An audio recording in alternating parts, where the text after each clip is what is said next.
Dilaporkan Israel ketakutan dihantam rudal Houthi Palestine II yang diluncurkan dari Yaman. Hal itu dikarenakan rudal Houthi mampu menembus sistem pertahanan udara Israel yang terkenal canggih. Israel juga ketakutan lantaran rudal Palestine II juga menembus Arrow Israel.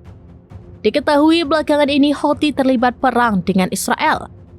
Houthi menargetkan pembangkit listrik di Haifa dengan rudal Palestine II. Saat serangan berlangsung, kerentanan terlihat dalam sistem pertahanan Israel.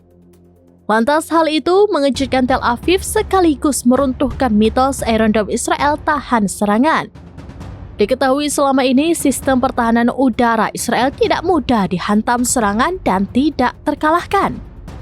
Dilaporkan Palestine II merupakan rudal berbahan bakar pada 2 tahap yang diproduksi dalam negeri Yaman. Rudal Palestine II mampu membawa muatan hulu ledak sekitar 500 kg. Bahkan dapat mencapai kecepatan maksimum Mach 16. Selain itu, rudal hipersonik tersebut juga dapat bermanuver pada kecepatan tinggi.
Download Tribun X sekarang, menghadirkan lokal menjadi Indonesia.